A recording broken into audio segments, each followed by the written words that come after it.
What's going on? It's your boy Gamma. And this is Juju. Welcome back. Today we're going to be talking about a story, unfortunately, you've heard before and before and before. It's not the first, probably won't be the last. That is a teacher getting involved with a student. But this one goes a little further than the typical student-teacher engagement. Let's take a look. Well, new developments in a case that shocked the country. The teacher impregnated by her 8th grade student will face a judge for the first time this morning. Our Sophia Ojeda is live downtown with the latest and some pretty serious charges against her, Sophia. Yeah, good morning, Rachel. She is now facing continuous sexual abuse of a child after she admitted to having a sexual relationship with her 8th grade student. Prosecutors say 24-year-old Alexandria Vera, a teacher at Stovall Middle School, not only engaged in a sexual relationship with one of her 13-year-old students, the mother of one also got pregnant by the 8th grader. But in court documents, Vera says the student's parents knew about the relationship and they approved of it, allowing the teen to spend the night at Vera's home in Spring, where they would engage in sex on a regular basis. She told an investigator she would drop him off at home in the morning so he could catch the bus to school. The relationship allegedly lasted for 4 months, ending in January with a pregnancy that Vera terminated. Vera turned herself in on Wednesday morning. She's currently out on bond. Again, she now faces 1 count of continuous sexual abuse of a child. She is due here in Harris County Court at 9 o'clock this morning. We'll be here and we'll bring you the latest developments coming up on Channel 2 at 11. Live downtown, Sophia Ojeda, KPRC, Channel 2 News. Man. All right. Wow. Yeah. You guys are going to be hearing the word disgusting a lot on this channel. Yeah. Man, my gosh. I don't, good grief, man. Like, you know what?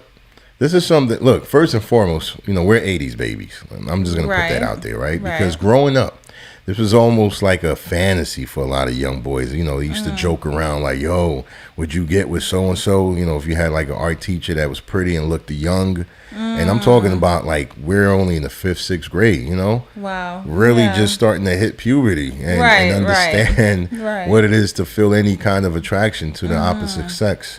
Like, to see this actually happen, it doesn't sound as fantasized. It doesn't play out the way that you think in your mind. No. You know, like they said that she has several charges of sexual abuse, or was it continual? Continual. Yeah. So this wasn't a one-time act. No. This is like a full-blown relationship she was having. Right. Like, there's so many violations. I can't even like wrap my head around this. Yeah. You know, and one of my careers, or former career, I actually worked as a substitute teacher. And I worked, and this is like in my early 20s, by the way. So I was even younger than her when I was in the school system. So imagine that. Like, I'm only 22, 21. Right. And I'm dealing with some people less than 5 years younger than me. 17, 18, you know, women. Well, not women, but girls that are developed like women. And I can say this wholeheartedly. I've never had a thought. I never looked at them like that, you know. And I think that should be a part of being a teacher. You should get some kind of psych evaluation. I agree. You know, not just, academic qualification. Yeah. The way you feel. Like, the way I walked into those classrooms and the way I conducted myself, I viewed every one of those children as younger siblings, if they weren't that much younger, or my children, if they were. Like, if I'm in my early 20s and I'm working with kindergarten, 1st grade, 2nd grade, I looked at them like, yo, this could be my son. This could be my daughter. Right. So let me talk to her from that perspective. Right. Like, I care. Not, oh, she's cute or she look. It's sick. Yeah. It really is. I don't understand it, man. And, you know, like we talked about this off air, that if the tables were turned right off the bat, there would be no questions asked. That man would be out of there. Like, he had a 4-month relationship and got a girl pregnant. Right. They would consider putting him in the worst, coldest, darkest, wettest jail on the planet. Yeah. But I'm only saying that to say, does it make a difference that it's a female perpetrator? No. We like to know, man. That's going to be the question of the day. Yeah. You know, if you were to take the same story and put a male doing this to a young girl, would you feel differently? And if so, why? You know, for me, I don't feel any different. I feel like it's the same thing.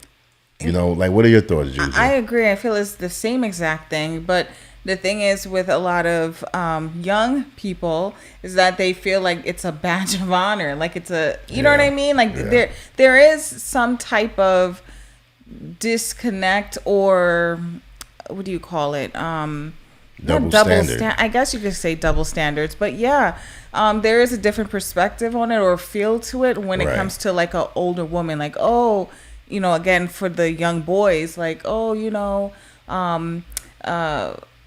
you're gonna bag that, you got that. Now let's flip it on, you know, like a male who's basically trying to like prey on like young girls. It's like everyone is like, wait, what? I don't know. I'm talking about like the young crowd, right? Because clearly the young boy in this story felt like he was okay with it. Like, oh, I'm in a relationship, I'm doing this. And yes, I'm sure it's the same for if it was like a older man to a young girl. But still, like it's just like the thought of it, like where if other young peers knew that a young girl was messing with like a older adult male. Well, it sounds like what you're describing is like the societal standards of it. Yeah. Like how it's viewed collectively from different, you know, age groups and perspectives. It's more, not that it's acceptable, but they don't view it with the same harshness as if it was a male teacher doing this to a female student. And that's what we're discussing too, the discrepancy of like how it shouldn't be that way. Because I mean, it's funny because you know what? A lot of people say that, you know, women at certain points, right, they develop much faster than boys, not just physically, but they could even develop in terms of maturity, right? So you have the young boys making fart noises with their armpits, spitballs, pencil fighting, and well into high school they're doing this, right? But the women, or the girls rather, they're already trying to maybe focus on their careers. They want to be in serious relationships. They want to do things that boys are not into. They're already thinking about the prom and wedding and I'm like that. The boys are like, nah, I'm just trying to have fun and water balloon fight. So I'm only highlighting that to say, yes, she is still considered to be a young woman herself, 24, right? Yeah. But we're talking about middle school. 13. So 8th grade, right? Yeah. Imagine the level of manipulation that she has over that child. So even though the child, he's a horn dog, right?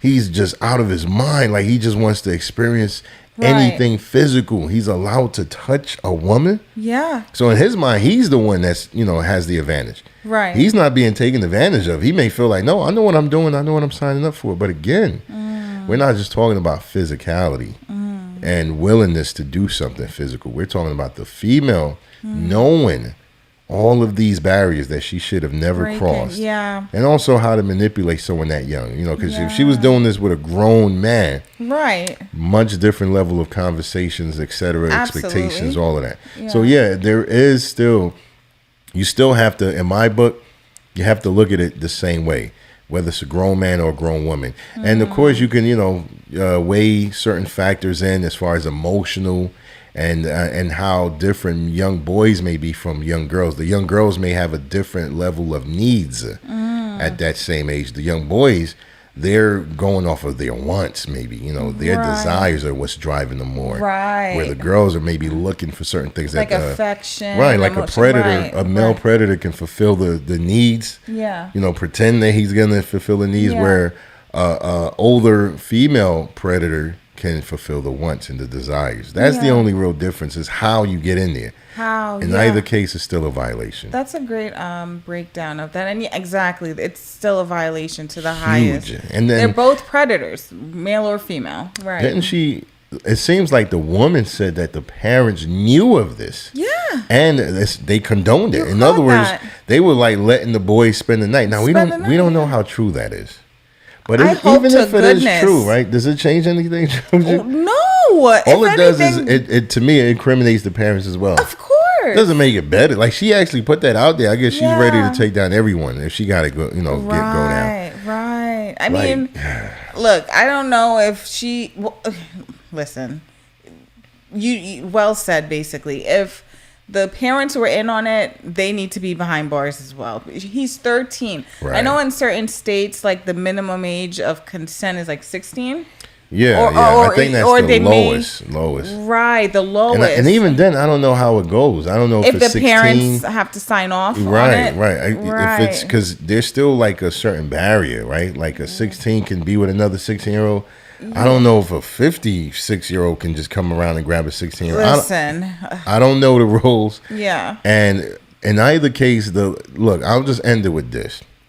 She was 24, and that's the only reason why I'm going to even refer to her as a young adult. Because, you know, scientifically, when you hit 25, that's when you hit that level of maturity where your brain actually releases a chemical. In many states, your insurance can even go down when you're 25. Yeah. Also, in many states, you're not even able to rent a car until you're 25. Right. So, yes, there is a certain level of maturity that occurs at that age. But it does not excuse what she did. No. She is a teacher. This girl went to college and graduated, got her degree. She had to go through a certain test. And remember, I was a substitute. I didn't go all the way with it, but I do know that there are certain regulations. You don't just get out of college and say, I want to be a teacher. You got to really show and prove that you're interested in helping children. Yeah. So this definitely destroys that. Yeah. You know, it's like finding a lawyer that's actually doing the same thing the criminals are doing. Yeah. You're banned. Right. You're not able to practice law anymore. You know, like you became the very thing that you're not supposed to be. I agree. Teachers are to also protect, not just teach. When you allow your kids to go to school, you're supposed to feel like your kids are learning everything they need to in order to be successful and sound. But this is definitely a horrific story, man. Yeah, and she terminated the pregnancy too. It sounds like, yeah. You know. And I'm just gonna leave that alone. I'm not even gonna comment on that because there's so many layers of discuss. Yeah, and how it happened and why it happened. It's just like it'll leave you shaking your head. All right, guys. Thank you so much for watching this video. Make sure you hit the subscribe button, notification bell so you won't miss another video like this. Like the video and don't forget to leave a comment. Until next time, peace.